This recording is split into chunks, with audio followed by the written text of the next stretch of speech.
Halo, Assalamualaikum warahmatullahi wabarakatuh. Bismillahirrahmanirrahim. Alhamdulillahirrahmanirrahim. Allahumma sholli ala Muhammad wa ala ali sayyidina Muhammad.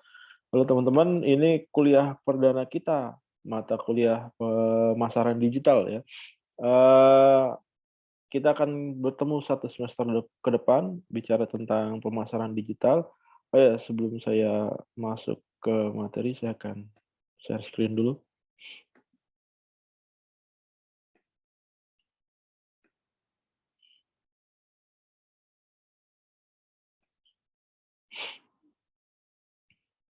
Oke, teman-teman, urutannya gitu ya. Jadi, kuliah pemasaran digital ini, untuk semester 6 dan, semester 8 untuk kelas online. Di pertemuan pertama kita mulai dengan video, seperti hari ini ya, kita video, besok kita daring, kita online. Nanti teman-teman bisa akses link Zoom-nya, besok. Nanti minggu ketiga, jadi setiap minggu ganjil gitu ya, minggu ganjil kita masuk video. Jadi saya record, dengan durasi 30 sampai 1 jam gitu. Anda tinggal, nonton videonya dan juga nanti sebagai pengganti absen Anda, silakan, apa, eee, biasanya di perkuliahan saya mungkin, beberapa dari Anda sudah pernah ikut kuliah saya, biasanya di setiap pertemuan saya selalu memberikan pertanyaan. Nah, pertanyaan itu bisa dijawab di link komentar YouTube dari video ini gitu ya. Nanti Anda jawab di situ, itu sebagai pengganti absen ya. Oke, metodenya sama teman-teman, seperti kuliah-kuliah sebelumnya. Jadi, di kuliah saya ini, di tiap minggu akan ada kuis dan akan ada tugas. Anda wajib mengerjakan kuis dan tugas. Itu syarat kelulusan Anda karena nilainya lumayan besar itu, kuis dan tugas. Jadi kalau Anda nggak mengerjakan kuis dan tugas, dipastikan Anda kemungkinan besar nggak lulus gitu ya, teman-teman ya. Karena memang, porsi nilainya lumayan besar. Kemudian, yang perlu teman-teman ingat, ini karena kuliah, pemasaran digital ini ada di semester 8 dan ada beberapa juga teman-teman yang, semester 6 udah ngambil. Jadi jangan sampai Anda sia-siakan, terutama untuk teman-teman yang ada di semester 8, kalau Anda nggak kuliah, Anda nggak lulus di semester ini, maka Anda harus ngulang di semester genap, 2 semester ke depan gitu ya, karena, mata kuliah ini hanya ada di semester genap, gitu. Kalau Anda nggak lulus di tahun ini, maka Anda akan ngulang di tahun depan.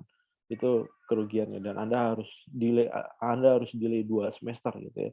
Apalagi, Anda yang memang, SKS-nya mepet ya untuk kelulusan ya, eee, dan sangat bergantung terhadap mata kuliah ini. Jadi Anda wajib lulus untuk mata kuliah ini. Oke,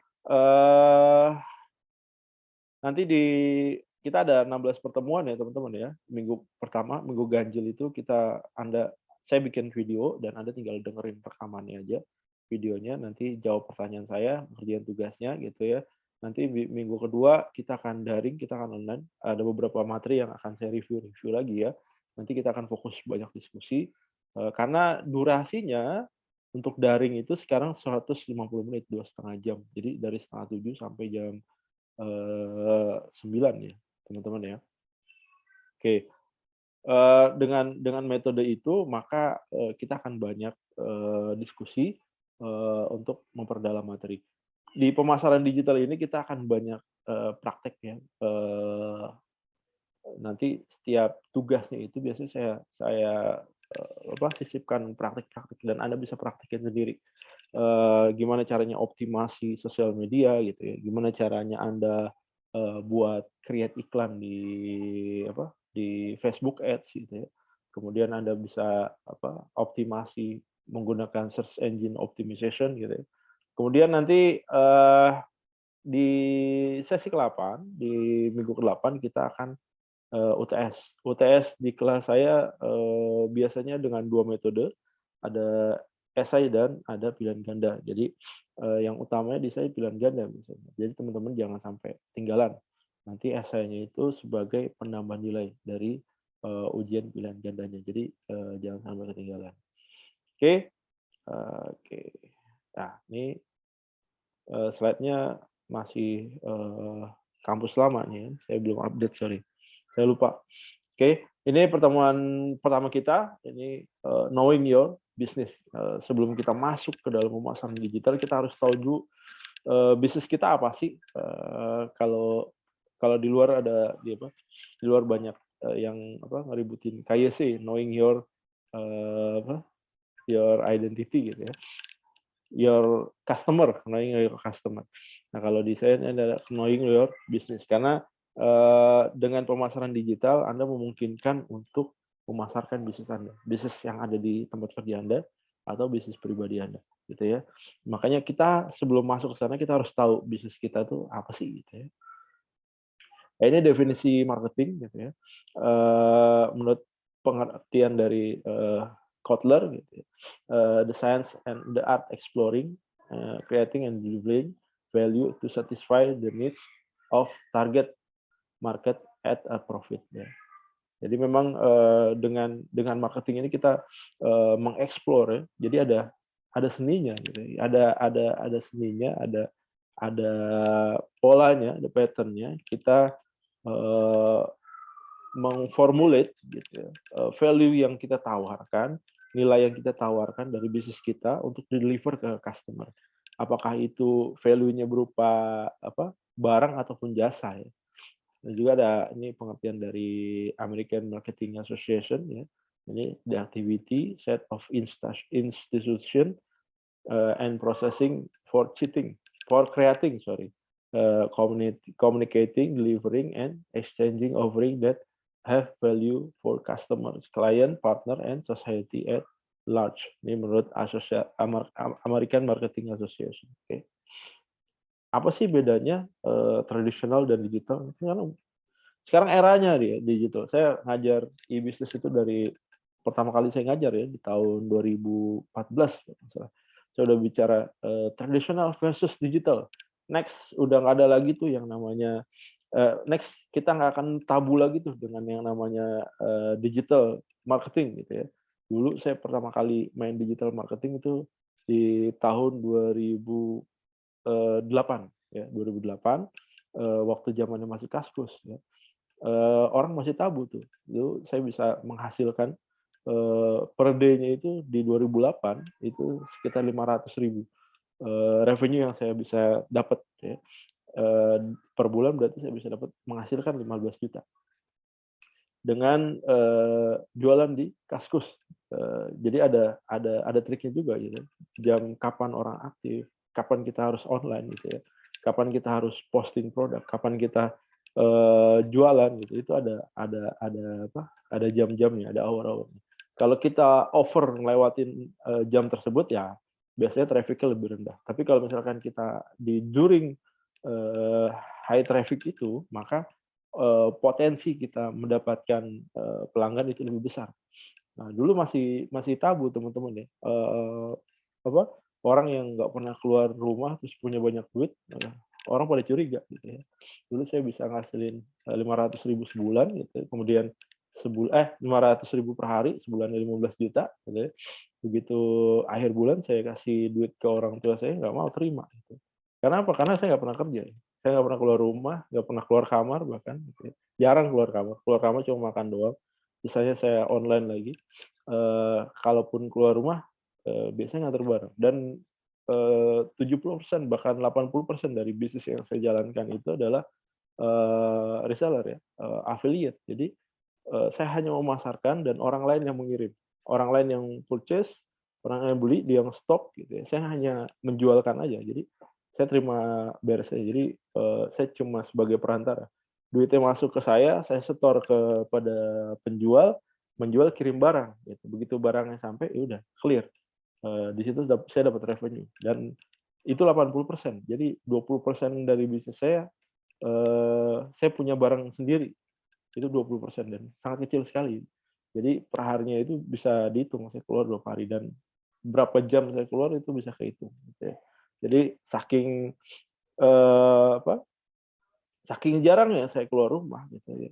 Waktu itu orang tua saya nganggap saya nggak kerja gitu ya. Begitu akhir bulan saya punya banyak uang, saya kasih sama ibu saya nggak mau terima.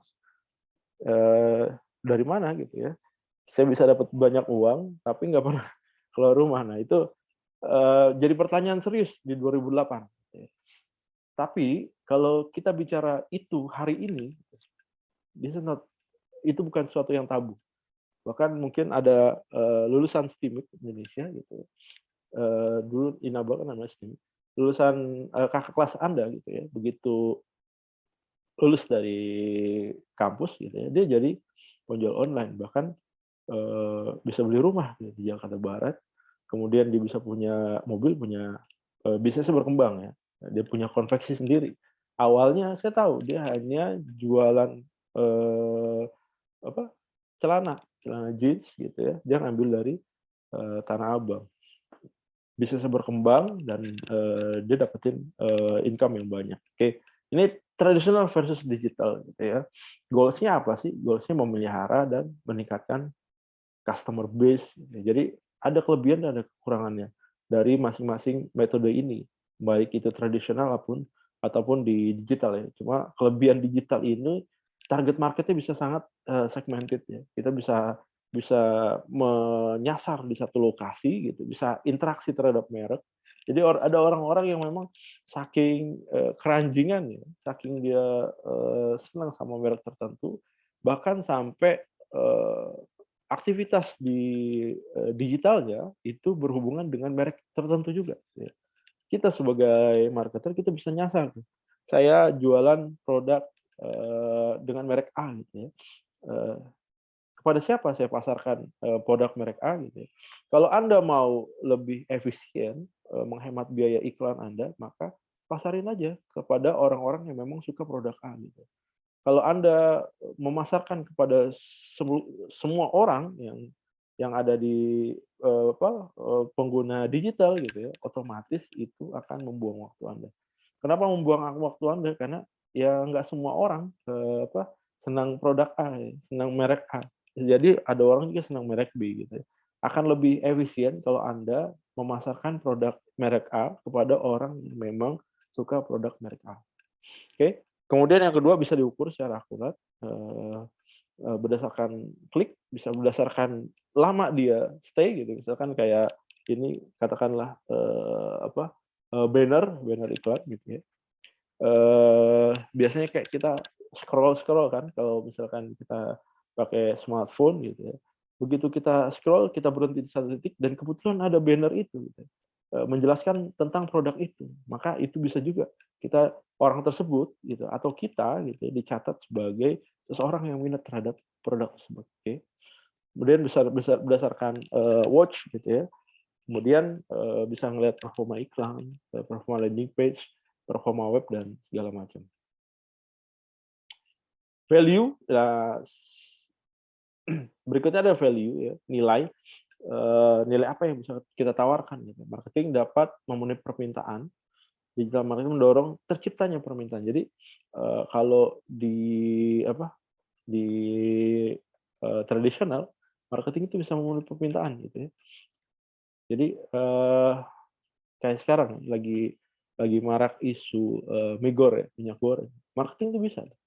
Kebutuhan, di apa, kebutuhan di Jakarta Pusat gitu ya katakanlah, minyak goreng berapa banyak sih?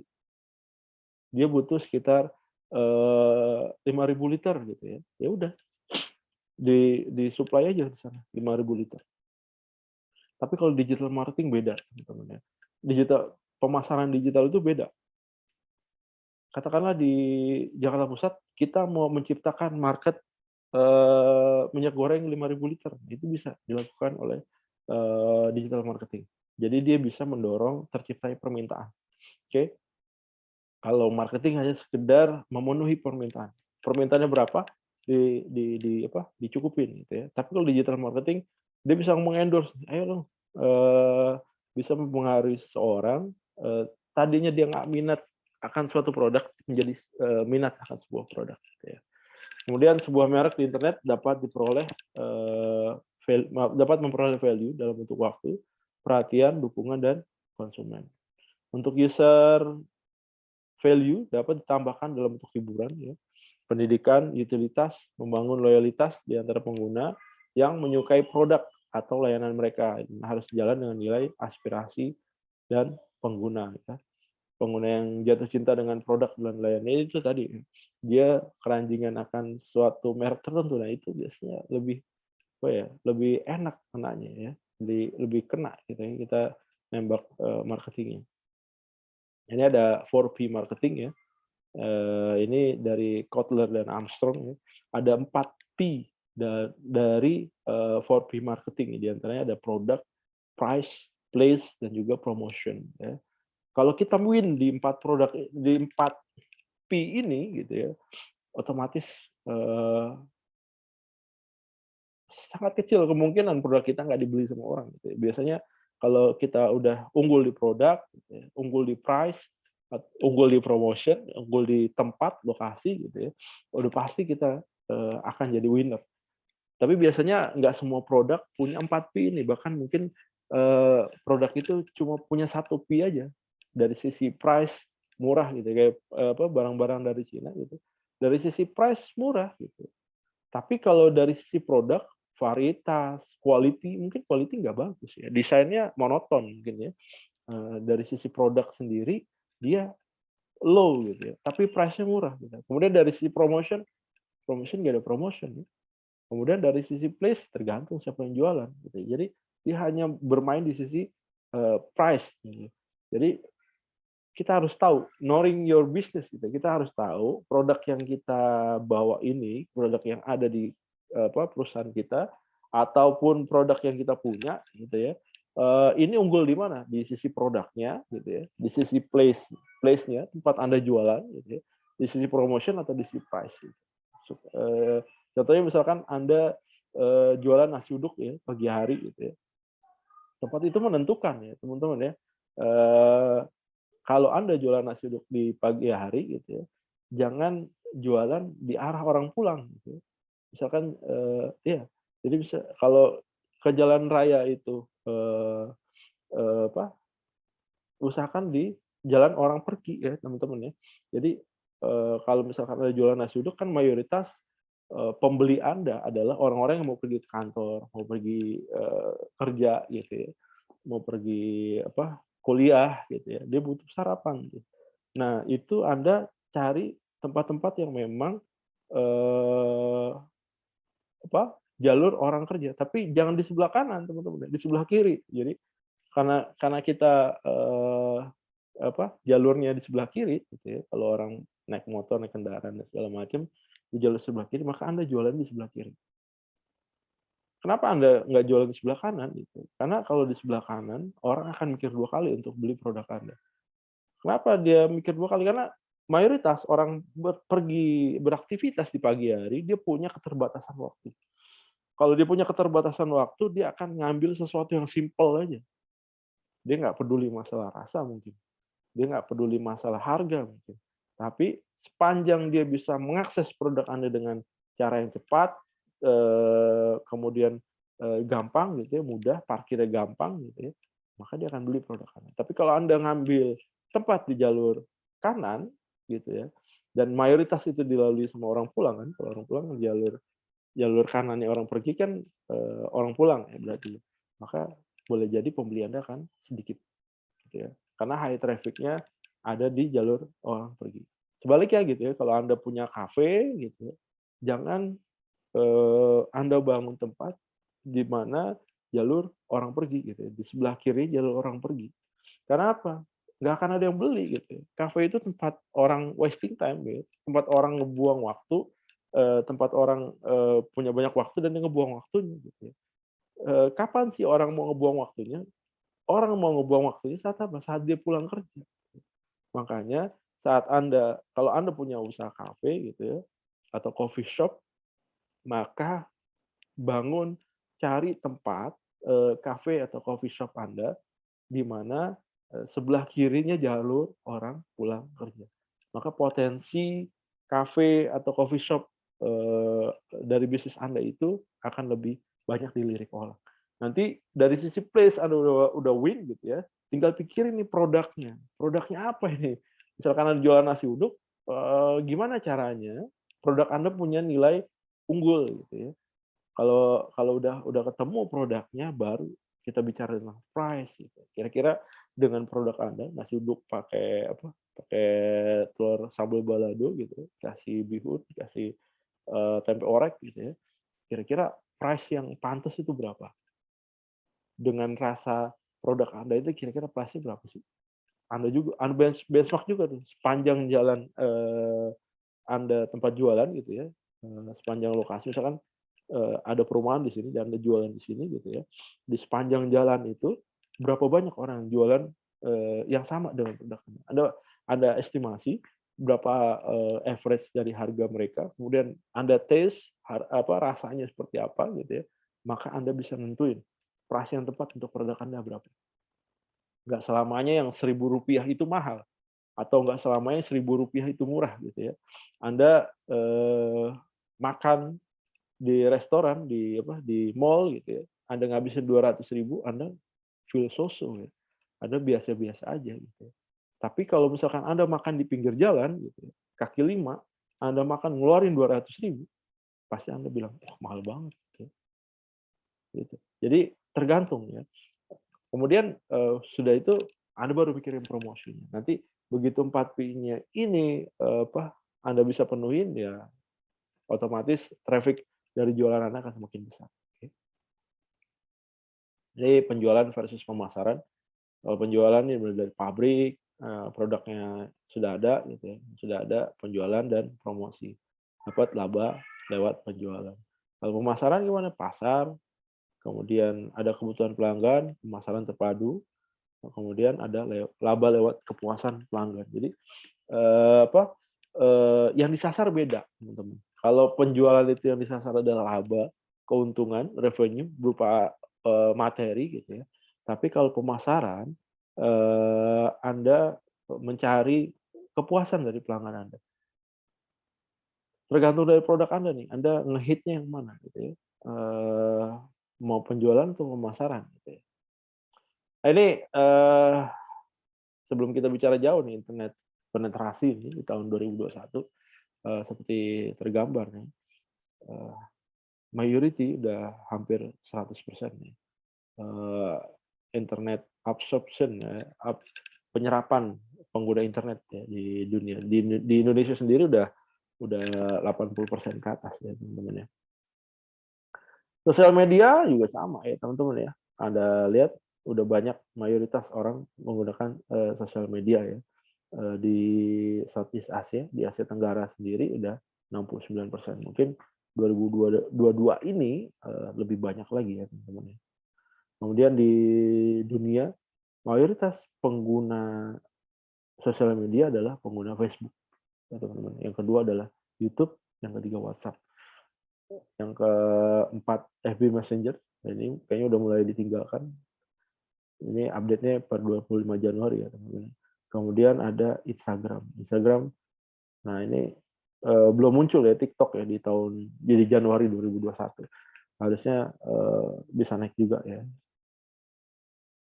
Nanti, akan berhubungan dengan, materi-materi yang akan saya sampaikan ya. Jadi, kita akan bicara bagaimana caranya mengoptimasi, iklan Anda di Facebook gitu ya, mengoptimasi akun Instagram Anda gitu ya, kemudian mengoptimasi akun YouTube Anda gitu ya. Nanti itu kan jadi media pemasaran Anda. Ini mobile connection ya, seperti kita tahu, di Indonesia, eee, penetrasi mobile itu udah sangat besar ya teman-teman. Boleh jadi banyak orang Indonesia, coba cek aja ya, handphone yang beredar di Indonesia ya, rata-rata dia punya, single SIM card atau double SIM card. Kebanyakan merek-merek yang ada di Indonesia handphonenya adalah double SIM card. Kenapa? Karena tiap orang itu punya 2 nomor yang berbeda. Saya punya 2 nomor yang berbeda gitu ya. Saya khususkan untuk bisnis, ada saya khususkan untuk, pekerjaan-pekerjaan formal namanya. Nah ini penetrasinya di Indonesia, populasinya udah 274 juta. Populasi masyarakat Indonesia ya. Kemudian pengguna internet pengguna mobile connection itu ada 345 juta. Bayangin, melebihi total penduduk di Indonesia. Internet users-nya udah 202 juta ya teman-teman. Sisa tinggal 70 juta lagi. Aktif sosial medianya udah 170 juta ya. Gambaran kasarnya gitu ya. Kalau internet usernya 202 juta gitu. Katakanlah kita jualan cilok yang untungnya cuma 100 perak ya per penjualan gitu ya. Kalau populasinya ada 73,7%, sebanyak 202 juta, kita sasarin aja ya, nggak usah banyak-banyak, 1 juta aja menjadi customer kita gitu ya. Maka penjualan Anda bisa 1 juta, omset Anda bisa 1 juta dikalikan 100.000. Jadi omset Anda per hari bisa sampai 100 juta dari jualan cilok aja. Itu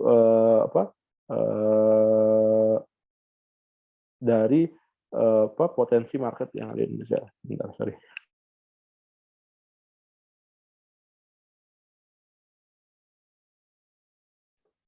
Oke, sorry ya. Oke, itu tadi kita bicara hitung-hitungan kasarnya aja ya, teman-teman ya. Nah, ini device ownership di Indonesia. Oke, dari ada mobile phone, TV streaming ya. TV streaming ini masih 6% ya. Kemungkinan ke depan akan lebih banyak lagi. Kemudian smartphone ya, dan 98,2%. Laptop sudah 74,7%, segala macam ya. Oke. Ini daily time spend on media ya.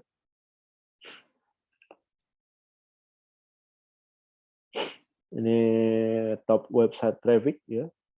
Mayoritas orang banyak mengunjungi Google ya di Indonesia. Yang kedua Detikcom, yang ketiga YouTube, yang keempat Kompas, yang kelima Tribun.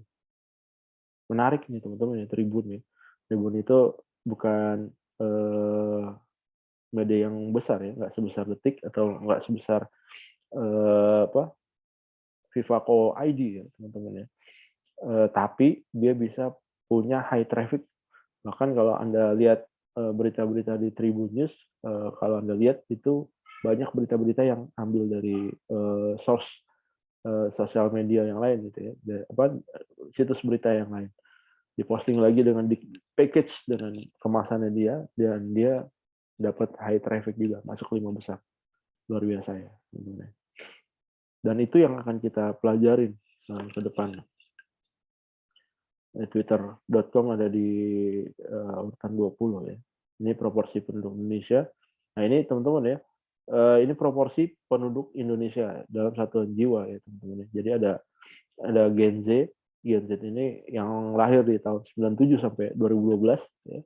Kemudian ada milenial di 81 sampai 96, Gen X itu di 65 sampai 80 ya. Baby boomer itu di 46 sampai 64. Biasanya nih baby boomer ini adopsi terhadap internetnya sangat kecil ya teman-teman ya. Bahkan mereka sangat enggan mungkin ya bersentuhan dengan teknologi karena usianya udah bukan usia produktif ya teman-teman ya. Kemudian ada pre-boomer sebelum 1945, ini kemungkinan mayoritas udah manula ya, teman-teman ya. Dan memang post Gen Z pre-boomer dan baby boomer ini penetrasi terhadap internetnya sangat kecil. Bahkan mungkin yang pre-boomer ini mungkin mayoritas sudah almarhum. Ini menurut kata data. Oke, ini kita lewat YouTube. Nah ini ya teman-teman ya, ini digital marketing framework ya. Dari yang saya pelajari selama ini ada 2 metodenya, ada pemasaran digital, ada pemasaran tradisional. Ini metode penjualan ya. Anda mau jualan tradisional atau jualan digital. Kalau jualan tradisional ya seperti biasa ya. Anda punya toko kelontong ya udah Anda jual secara tradisional, Anda buka toko dan segala macam. Kemudian kalau dari sisi digital, Anda bisa pakai 2 metode teman-teman. Anda bisa menggunakan ads, menggunakan iklan, dan itu Anda harus spend money, Anda harus mengeluarkan uang untuk beriklan. Ada juga Anda bisa melakukan dengan metode gratis. Nanti akan saya demokan kedua-duanya gitu. Kita akan pelajarin gitu ya kedua-duanya, metode yang gratis dan metode yang berbayar. Nanti tergantung Anda ya. Anda prefer-nya kemana? Mau yang gratis atau bayar? Terserah Anda. Pilihan di masing-masing orang ya. Kemudian ada ini yang non-ads framework, jadi organik ya teman-teman ya, yang nggak harus bayar. Jadi non-ads framework itu atau organik itu medianya apa aja? Medianya ada website, ada blog, ada Facebook, Instagram, TikTok, WhatsApp, Telegram, YouTube. Isinya apa sih? Isinya konten dan dia harus konsisten. Kemudian engagement-nya harus di manage gitu. Algoritmanya kita harus pelajari juga dan harus sabar. Kalau ini boleh jadi kita promo hari ini gitu ya. Nanti tahun depan baru datang pembeli. Tapi kelebihan non ads ini adalah begitu konten Anda udah naik dan booming gitu ya, selama itu Anda nggak perlu ngeluarin budget selama konten Anda ada di posisi teratas, maka Anda akan kebanjiran traffic. Cuma memang harus sabar dan harus ada algoritmanya. Kita harus mengerti algoritma. Kemudian ada ads framework ya, ada non ads. Non ads ini non organik disebutnya juga, bisa menggunakan Google Ads, gitu, Facebook Ads, ada Instagram Ads, ada TikTok Ads, bisa pakai influencer ya. Kemudian bisa pakai email marketing, WhatsApp marketing, dan juga affiliate marketing. Jadi yang harus Anda persiapkan adalah Anda harus punya budget, Anda punya ilmunya untuk beriklan, karena banyak orang beriklan nggak tahu ilmunya, teman-teman. Yang tadi saya bilang gitu, Anda punya brand A, tapi Anda pasarin ke seluruh orang gitu. Jangan ngebuang duit Anda dengan percuma gitu ya. Kalau Anda mau pasarin ke semua orang, sekalian aja Anda yang punya brand itu gitu ya. Itu efektif, teman-teman. Tapi kalau Anda bukan pemilik resmi dari brand itu, nggak perlu Anda pasarin ke semua orang gitu ya. Cukup yang ngelakuin itu adalah yang punya brand. Anda cukup menyasar brand-brand yang memang market-market yang memang sesuai brand Anda gitu. Kalau Anda marketnya punya jualan produknya brand A, ya udah Anda sasar aja market-market brand A. Nggak perlu lagi Anda penetrasi ke non-market brand A. Itu akan wasting money ya. Anda akan buang-buang uang Anda gitu ya. Kemudian Anda harus tahu ilmu tadi, kemudian Anda harus tekun gitu ya. Kemudian update ya. Ini marketing strateginya. The end of goal of any business adalah make money. Kita nggak peduli gitu ya. Pokoknya yang kita hasilkan dari bisnis adalah gimana caranya kita menghasilkan uang ya, atau gimana caranya kita cuan dari jualan kita kan gitu. Kalau misalkan kita untung, berarti strategi kita berhasil gitu ya. Business strategy ask the question, what is the business challenge we are facing that prevent us from making more revenue gitu. Jadi kita harus gimana caranya, udah laku sekian banyak, gimana caranya kita mendapatkan lebih banyak uang lagi ya, dari produk yang kita jual gitu ya. Gimana caranya memonetize existing customer gitu. Gimana caranya memonetize yang non customer, gimana cara penetrasinya ya kalau Anda punya brand sendiri ya. Oke. Tujuan marketingnya menentukan marketing strategi, menentukan posisi dari sebuah brand berdasarkan value yang dimiliki dari brand tersebut, menemukan target marketnya yang sesuai dan membuatnya menjadi pilihan dari target market ya. Faktor-faktor yang mempengaruhi bisnis ada environment ya, ada bisnis, customer, dan ada competitors ya. Jadi understanding environment Anda bisa baca sendiri. Nah, ini understanding the business ya. Brand idea itu ada di posisi yang paling atas, kemudian ada produknya, personanya, kemudian ada emotional benefits, kita tawarin ke dia emotional benefit, kemudian ada functional benefit, ada features dan atribut ya. Ini brand pyramid templates.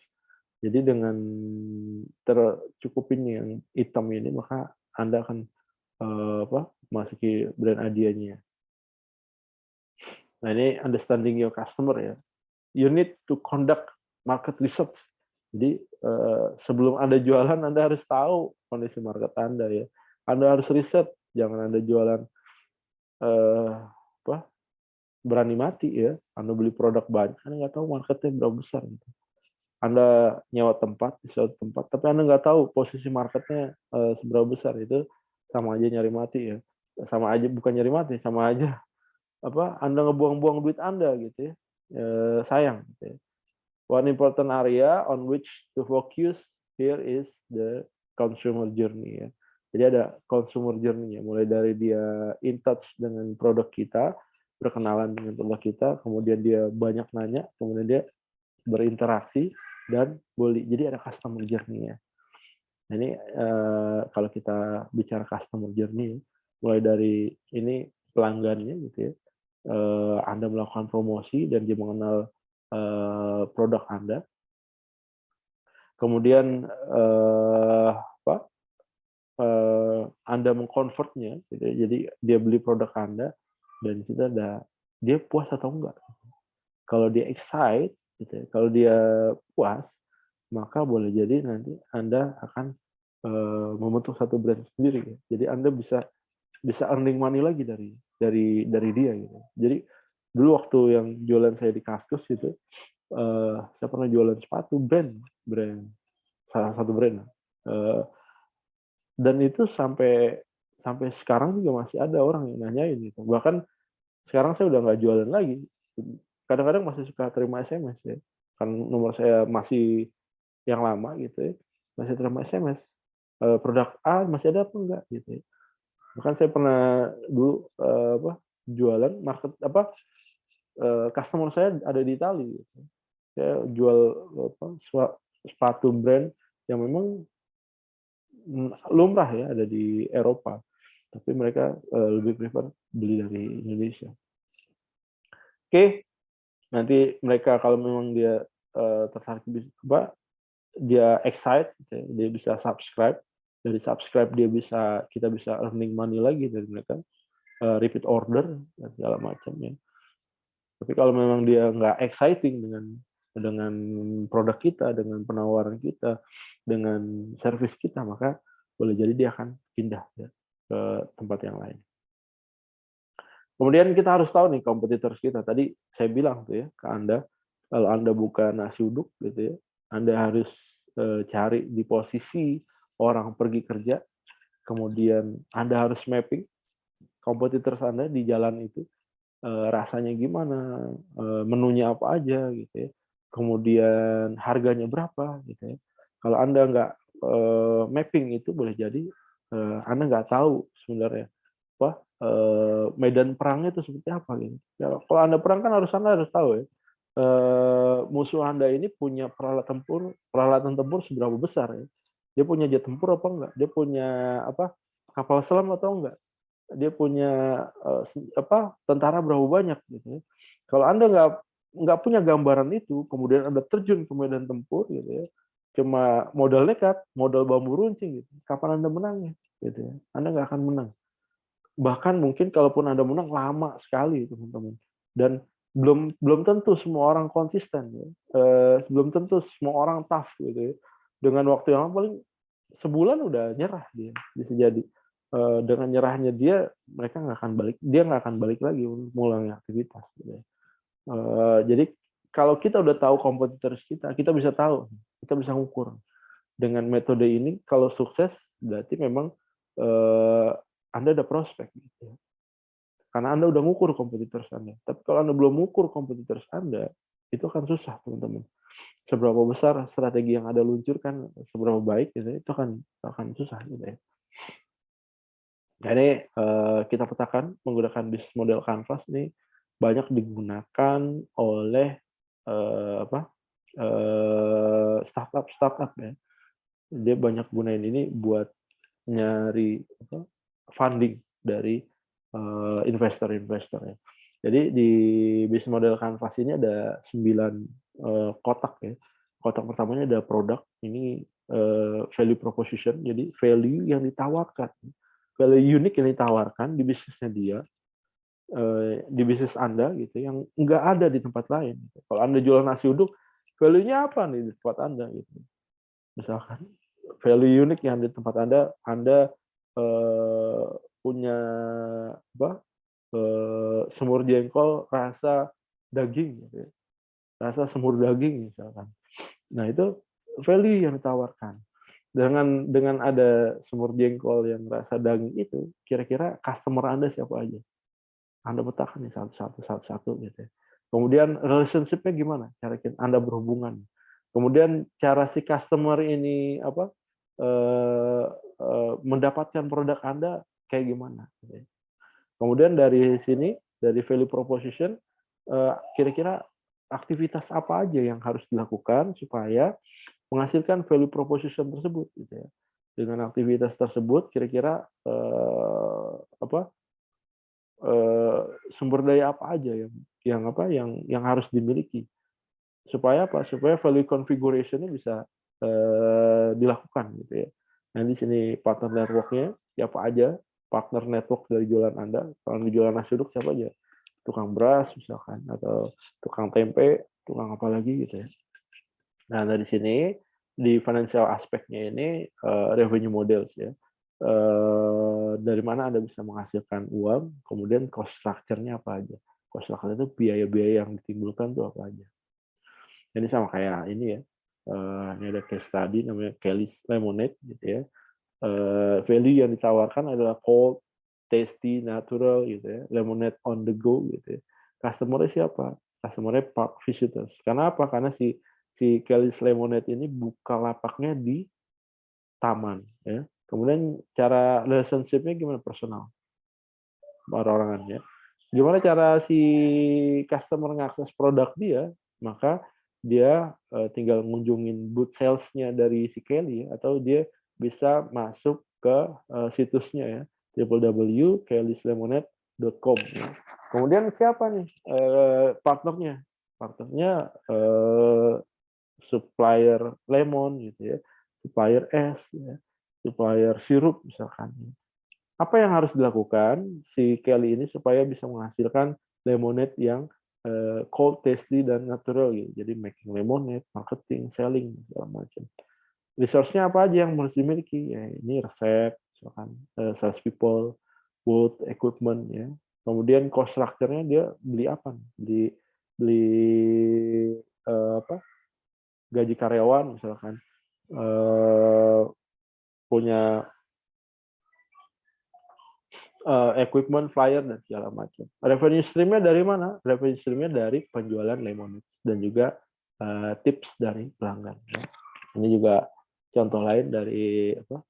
Dari bisnis model kanvas untuk bisnis apa? McDonald ya, McD. Anda juga bisa menggunakan pestle analysis ya. Politik. Sini pestle itu ada politik ya. Nah, ini politik ya. Kemudian ada ekonomik, legal ya. Politik, ekonomik, sosial, teknologi, dan legal ya. Anda bisa ukur dari sisi eksternal bisnisnya ya, teman-teman. Oke, itu aja yang bisa saya sampaikan. Pertanyaannya untuk kuliah hari ini adalah apa sih gunanya dari bisnis model Canvas ya, teman-teman ya. Silakan Anda jawab nanti di kolom komentar sebagai pengganti absen. Oke, untuk tugasnya teman-teman ini perhatikan ya teman-teman ya. Anda beli nomor telepon gitu ya, nomor handphone usahakan yang udah aktif ya teman-teman. Anda bisa cari di apa di Tokopedia atau di Shopee ya. Kalau belum aktif ya silahkan register menggunakan kerabat-kerabat Anda ya. Kalau dulu sih saya bisa menggunakan kartu Tri, kalau sekarang saya nggak tahu apakah kartu Tri masih bisa dipakai. Kita masih bisa beli yang sudah aktif atau enggak gitu ya. Nanti teman-teman silakan beli yang mana yang kira-kira lebih murah. Beli 15 nomor teman-teman ya. Dengan 15 nomor Anda buat akun Gmail, 15 akun Gmail. Jadi satu nomor handphone itu related ke satu akun Gmail. Kemudian related ke satu akun Instagram, Facebook, YouTube, Medium, dan Wattpad. Teman-teman ya. Jadi Anda buat akun dengan satu nomor menjadi akun Gmail, akun Instagram, Facebook, YouTube, Medium, dan Wattpad. Jadi setiap Anda create satu nomor, langsung Anda save username dan password-nya. Anda ketik di Excel gitu ya, username apa, password-nya. Karena kalau Anda nggak ketik biasanya lupa, teman-teman ya. Nanti Anda pilih satu akun unggulan dari Instagram, Facebook, dan juga YouTube-nya. Anda pilih salah satu. Nanti Anda kumpulkan ya, dari hasil Anda bikin 15 akun ini, dari 6 ini, Gmail, Instagram, Facebook, YouTube, Medium, dan Wattpad, Anda kumpulkan URL-nya. URL-nya apa ya? Anda kumpulkan dari nama-nama URL-nya. Jadi 15 akun Gmail-nya URL-nya apa aja, gitu ya. Kemudian akun Instagram-nya apa aja, Facebook, YouTube-nya apa aja, gitu ya. Nanti Anda kumpulkan ya. Kemudian untuk akun unggulan gitu ya, untuk akun unggulan IG, Facebook, dan YouTube, Anda berikan keterangan. Misalkan di Excel, akun ini akun unggulan ya. Pilih salah satu aja akun unggulan Anda. Oke, itu tugasnya nanti kalau Anda belum jelas, gabung ke grup Telegram ya dari pemasaran digital. Kalau Anda belum tahu linknya, grup Telegram, nanti silakan japri saya. Nanti akan saya share akun Telegramnya. Oke, itu aja yang bisa saya sampaikan. Terima kasih atas perhatiannya. Assalamualaikum warahmatullahi wabarakatuh. Jangan lupa ngerjain kuisnya ya teman-teman ya. Oke.